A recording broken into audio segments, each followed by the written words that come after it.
नमस्कार, स्वागत है आपका आपके अपने YouTube चैनल अपनी हिंदी अपनी पहचान में। बच्चों, आज का हमारा विषय रहेगा संधि। संधि का जो विषय है, संधि से प्रश्न हमारे जो एस्टेट के पेपर 1 है, 2 है, 3 है, यानी इस तरह 1, 2, 3 तीनों में प्रश्न पूछा जाता है। और भी जो प्रतियोगी परीक्षाएं होती हैं सभी में संधि से प्रश्न आता है। कभी संधि विच्छेद करना होता है, तो कभी संधि विच्छेद की संधि करनी होती है, तो कभी संधि की पहचान करनी होती है।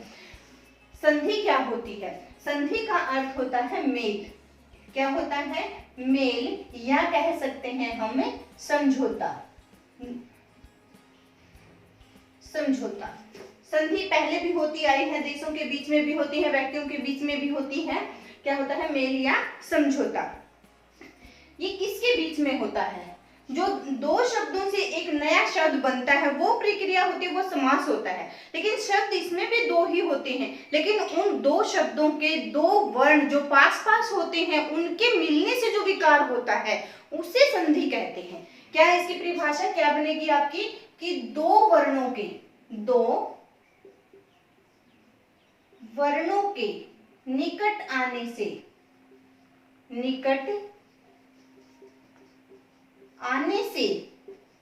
विकार सहित जो मेल होता है, विकार सहित मेल को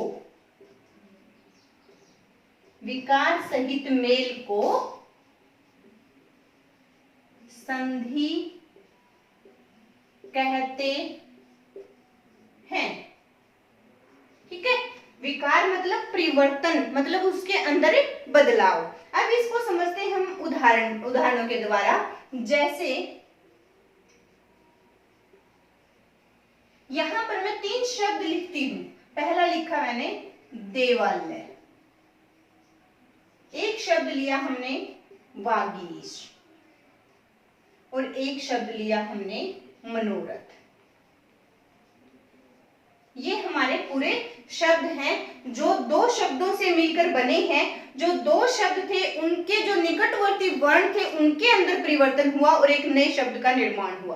वो कैसे हुआ हम देखते हैं। जब हम इसका संधि विच्छेद करेंगे, देखो जब इनको हम खोल के लिखेंगे वो जो प्रक्रिया होती है उसको बोलते हैं संधि विच्छेद। जब संधि विच्छेद को जोड़कर लिखा जाता है, यानी उसका मेल करके लिखा जाता है, तब बोला जाता है संधि करना, संयोग कर देना, संयोजन करना। ये बना है हमारा देव जमा आलय से। आलय का मतलब घर होता है।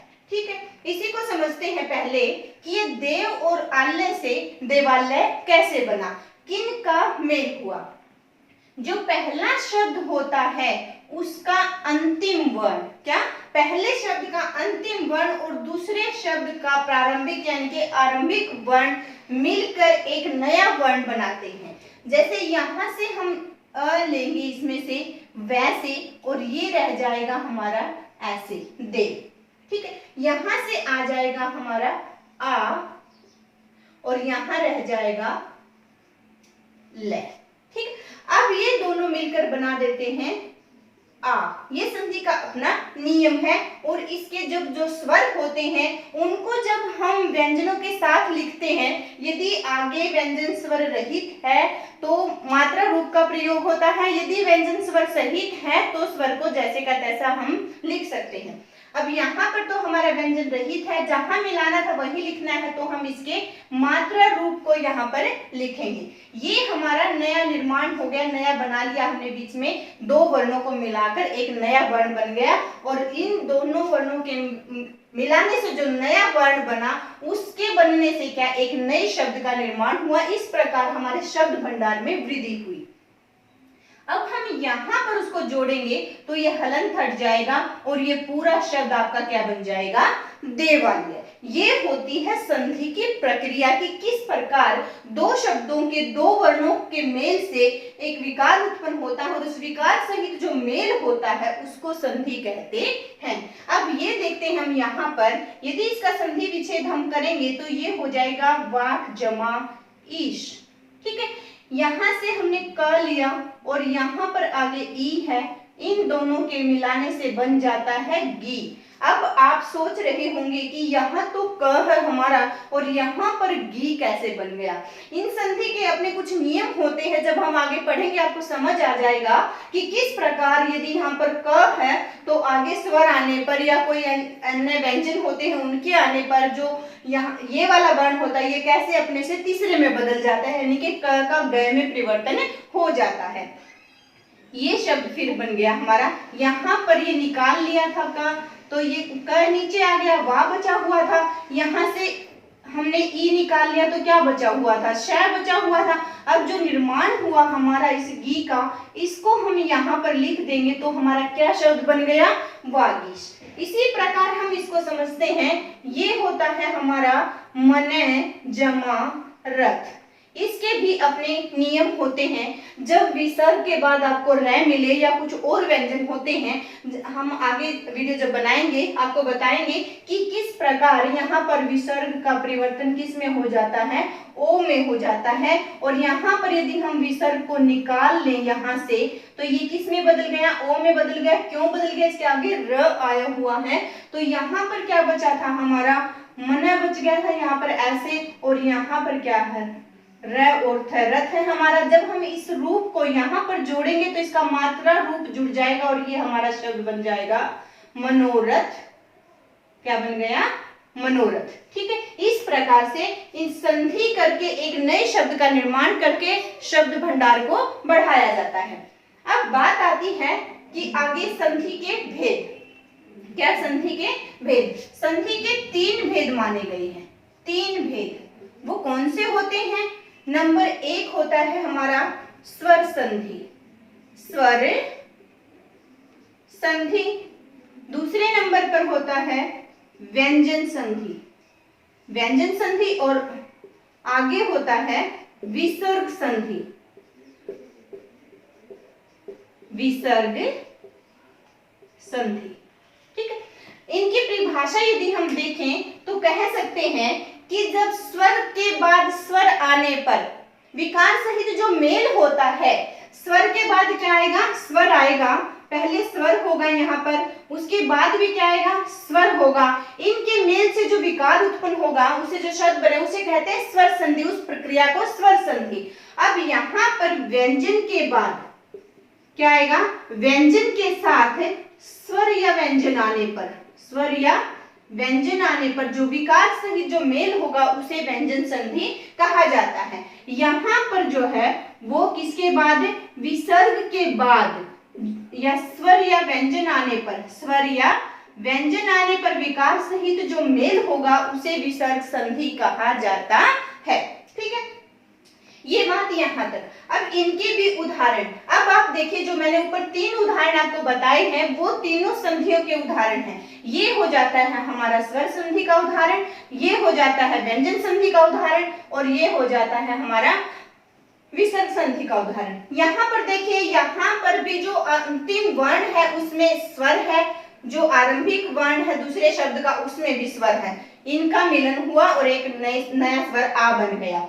इसके आगे भाग है, यहाँ पर देखिए आपको क्या मिल रहा है, व्यंजन है पहले, व्यंजन के बाद स्वर आया हुआ है। ये जो बात हमने यहाँ पर कही है वो इस बात को पूरा कर रहा है। इसी प्रकार यहाँ पर आप देखिए क्या है, विसर्ग है और उसके बाद क्या है, व्यंजन है और उसके मेल से विकार उत्पन्न हुआ है, विकार से मेल हुआ है वो, तो ये किसका उदाहरण हो जाता है, हमारा विसर्ग संधि का ये उदाहरण हो जाता है। अब इनको आगे देखें, जो स्वर संधि है हमारी, ये आगे 5 भागों में बटी हुई है। कितने भागों में बटी हुई है, 5 भागों में बटी हुई है। पहला है दीर्घ स्वर संधि, दीर्घ स्वर संधि।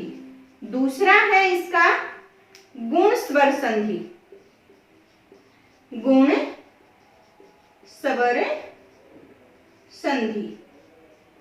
तीसरा है यण स्वर संधि, यण स्वर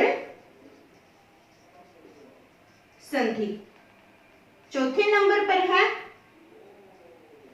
ये यण नहीं, यहां पर वृद्धि,